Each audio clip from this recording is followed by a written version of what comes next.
hell we doing? Wayne Gravatt with Fish Head Videos.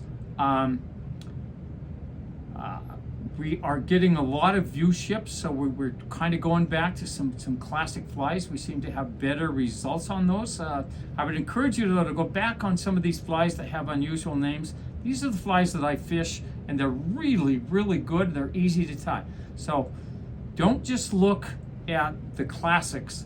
Look at some of these other ones. Go back, look at those videos. You'll appreciate them much more after having seen them a second time and maybe tying some and using them. Then you're going to do it. So the fly we're going to do today is another classic. It's a pheasant tail nymph. It's absolutely one of the best flies out there. You can tie this in from 20s to I probably wouldn't tie them much more than about an 8. But that's the fly that we're looking at. I have a little bit different technique that I'll show you what I do for the legs. And we get to that, I'll show it to you. But that's the finished product.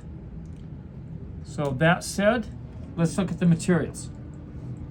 So obviously, I've got 2 different pheasant tails down there. One's a little bit longer, and that's for wrapping the body. And I will incorporate that into the wing case as well. The leg material is a olive. It's basically just a synthetic peacock color. You can see that a little better under the light. The rib is going to be copper wire. Thread is black. The hook in this case is a size 12, 3x long, with a 5/32 bead. Excuse me. All right, let's get this thing rolling.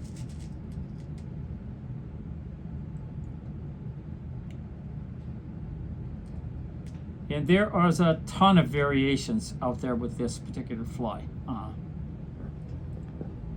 It's a good one. You always want to have this one. Okay, so with all flies, you're going to put a nice thread base. Tight, keep hold of that tag.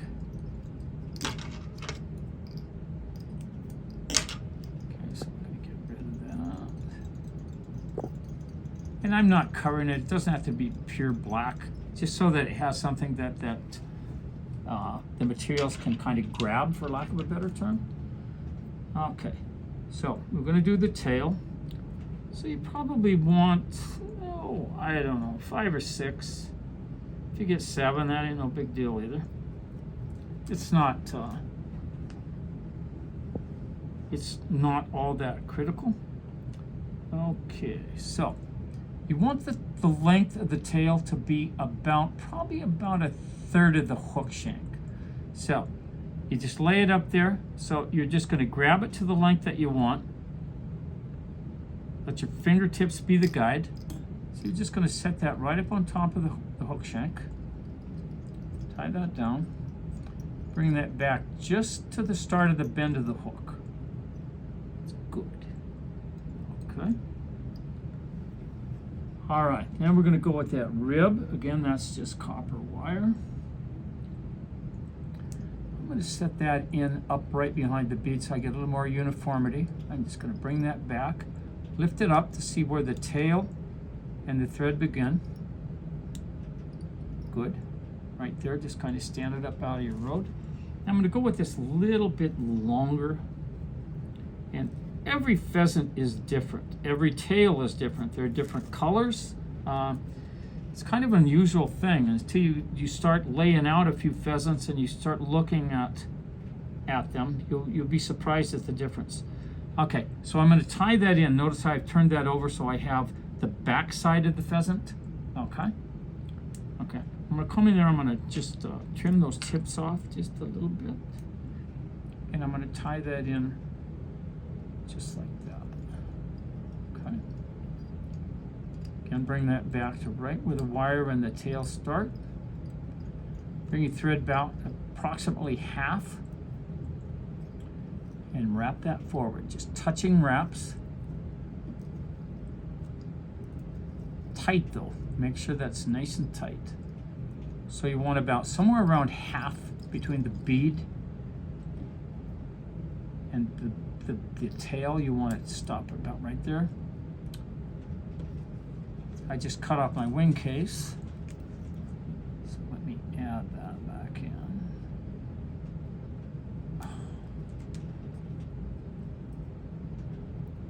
That's a little frustrating, folks. So normally what I do is I leave that in there.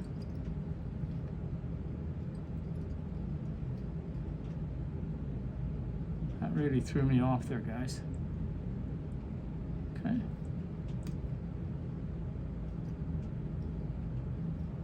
So I want 4 wraps tight. Okay.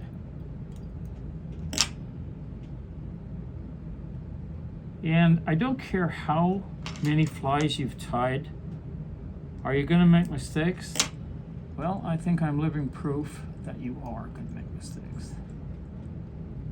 Okay, so I'm going to bring that back right to where that pheasant tail ended. Okay. Now,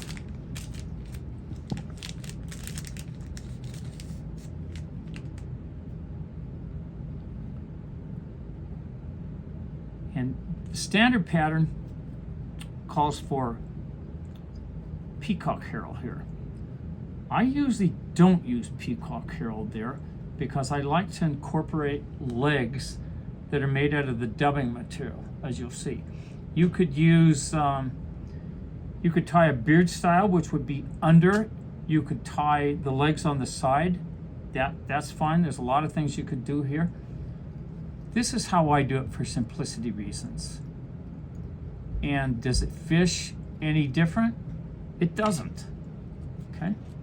So now I'm just going to bring those down just a little bit so they become the legs, the dubbing. Okay? And I'm going to bring that wing case over the top. Keep it right in the middle. 3 or 4, just land it in there. 3 or 4, just secure it. Lift that pheasant tail up. Clip it just like that.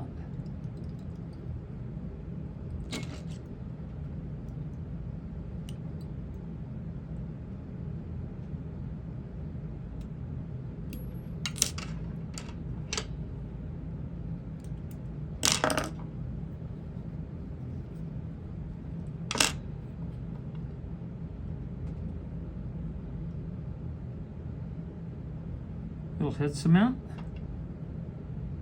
And there's the finished fly. Again, super easy to tie. If you lose it, not a big deal. And that's one of the beauties of this. This is one that's going to catch fish. You could fish this as a dropper under a dry. You could fish this as a 2 nymph setup. I'd put this one probably on the bottom under an indicator. You could Euro nymph this. The versatility of this fly is actually one of the reasons why it's so successful. So again, I would encourage you to please hit that subscribe button. Go out there, fish this fly, tie some. Thanks for viewing. Give 'em hell.